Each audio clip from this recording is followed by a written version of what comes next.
Ni ibyegeranyo Sport Rwanda, nizera ko ukomeje kugira ibihe byiza cyane aho udukurikira uherereye, wowe ubasha kumva ururimi rw'ikinyarwanda aho waba uri hose, waba uri mu Rwanda, waba uri hanze y'igihugu, cyane ko isi yabaye umudugudu, pfa kuba wumva ururimi rw'ikinyarwanda turagusuhuje cyane kandi tunaguhaye ikaze hano ku byegeranyo Sport Rwanda. Wowe wakanze subscribe uri uw'agaciro cyane, nawe utarakanda subscribe nicyo gihe kugira ngo nawe ukande subscribe utwiyungeho, tujye tubana ku makuru tugenda dushyiraho buri munsi, by'umwihariko amakuru aba avugwa muri siporo, ariko twebwe tugaruka cyane ku makuru ya hano imbere mu gihugu, hano mu Rwanda, amakuru aba agenda avugwa. Muri ino minsi rero tumaze iminsi tuganira ku ikipe y'igihugu Amavubi mu rugendo yari ririmo rwo gushaka tike ya qualification yo kujya mu gikombe cy'isi cya 2026, igikombe kizabera muri Mexique rwose, na Amerika ndetse na Canada. By'umwihariko rero tubazaniye amakuru ari breaking news kabisa. Murabizi ko twabakoreye ikiganiro tubabwira urugendo ukuntu rwari rumeze. Ikipe y'igihugu Amavubi rero aka kanya bidasubirwaho imaze kugera hano nyuma y'urugendo rurerure rwose, ruturuka muri Afurika y'Epfo bava i Durban berekeza Johannesburg, bava Johannesburg bahaza hano i Kigali.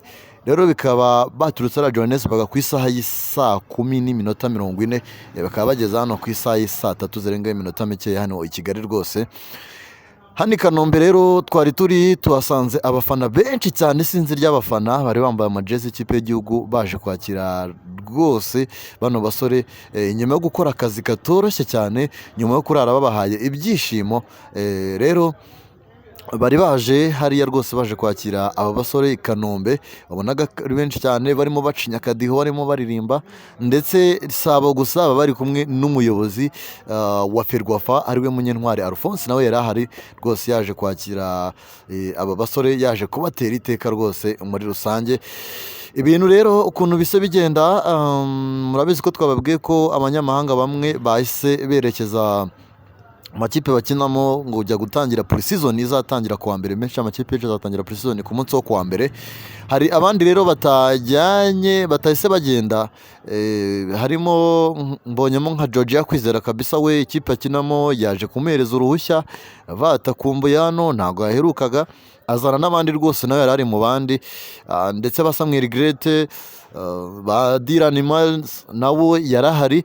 Mbese barahageze rwose, anabaga ba Claude bameze neza bifunze, mugira ngo muri kubibona aho ngaho kuri thumbnail nakoze, ni abasore bari bikwijemo amakote rwose ariho ikirango cya Ferwafa, kote y'ubururu, ubona ko bameze neza cyane bishimye. So ikintu gisa kibaho rero, aba basore bahise berekezwa i Nyamata.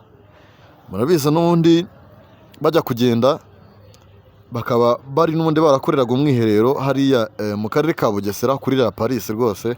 Rero n'ubundi niho bahise boherezwa, cyangwa se niho bagiye kurara ubu ngubu. Rero biteganyijwe ko ku munsi w'ejo yaba nyine perezida wa Ferwafa nk'uko yabakiriye, ndetse n'abayobozi muri Minisiteri ya Siporo nabo bakazerekeza hariya mu karere ka Bugesera i Nyamata, kujya kuganiriza abakinnyi, kujya kubashimira rwose babafelicita ibipfurumba by'amafaranga babemereye, duhimbaza umusyi turi buze kujyaho rwose. Aba basore nyuma y'aho bashimishije rwose Abanyarwanda, nimugoroba Abanyarwanda baraye neza pe, nyuma yo gutsinda ikipe ya Lesotho twaraye neza rwose.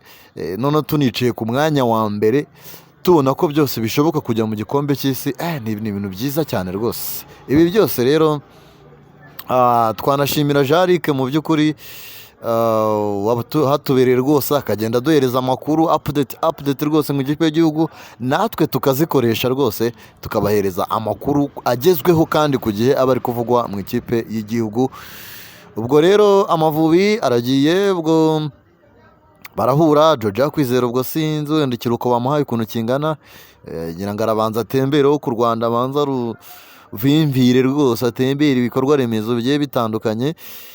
Ni umusore rwose ubona ko afite urukumbuzi.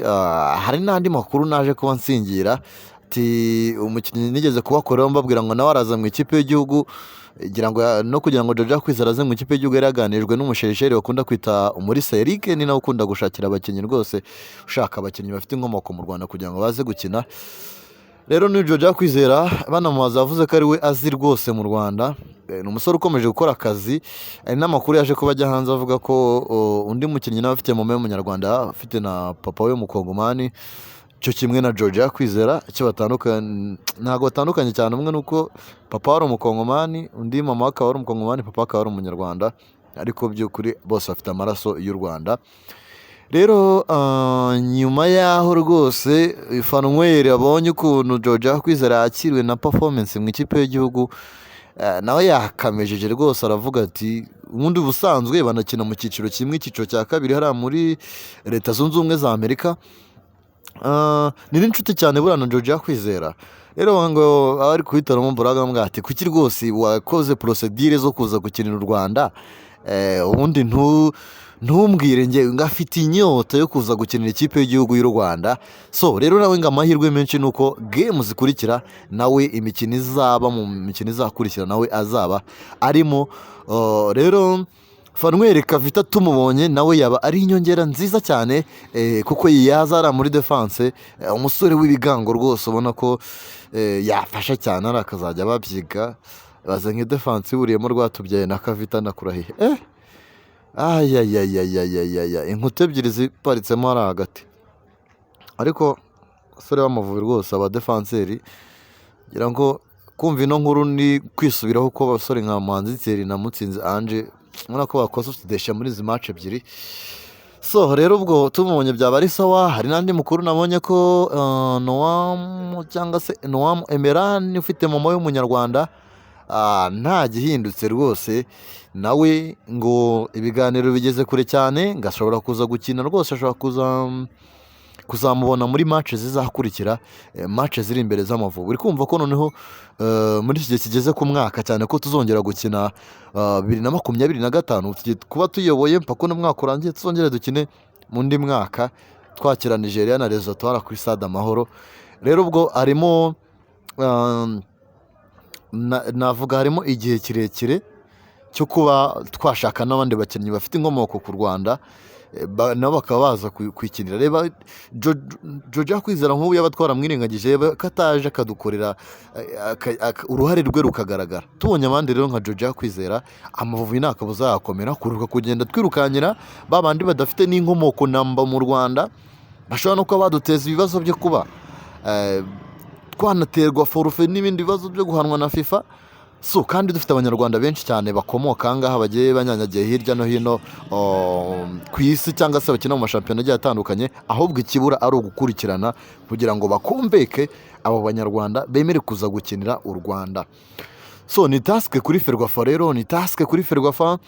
Amavubi afite Sekafa Senior Challenge Cup nayo, ariko mbona umutoza ashobora wenda ashobora kuzashyiramo abakina hanze bake, ariko ndabona ashobora kuzakinisha abakinnyi b'abaroko cyangwa se abakinnyi bahana imbere mu gihugu.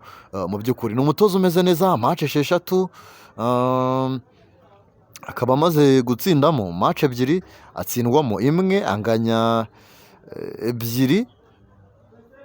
Yes, amaze kunganya match 2 kabisa. Munabizi ni za gishuti, ni match zigera kuri 3 amaze kunganya, harimo na match ya gishuti, munabyuka za match za gishuti 2. So rero mu mutozo umeze neza rwose, ni umutozo umeze neza. Match 6 kwinjizwa igitego kimwe, igitego twinjijwe tubara n'ikira cya Bene muri match 6 rwose. Uri kumva ko nubwo defense twayitameraga itaka, ariko defense yagerageje kwitwara neza, ndetse n'umuzamu Ntwari Fiankere amanota ni menshi cyane. Rero ubu rero ndakeka iby'ikipe y'igihugu dushaka kuba twabihinira ahangaha, kuko dufite ubu ndakeka ubu bagiye kuba basubiye mu makerebe yabo. Abakinira rero na APR bitegura umukino uri kuwa gatandatu wiswe ngo ni ihuriro mu mahoro kabisa, ihuriro ni mu mahoro. Ubwo rero iby'ikipe y'igihugu nibongera guhamagara tuzabiganira, ariko ntituzabura kuvuga abandi bakinnyi bashaka kuba baza gukinira u Rwanda tucishamo ayo makuru nyine.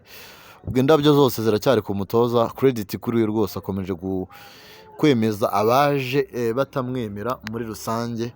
Frank Spitler Tosten, umwe mu batoza rwose b'abatacticiens, ajya bakabya ngo ni tactician master.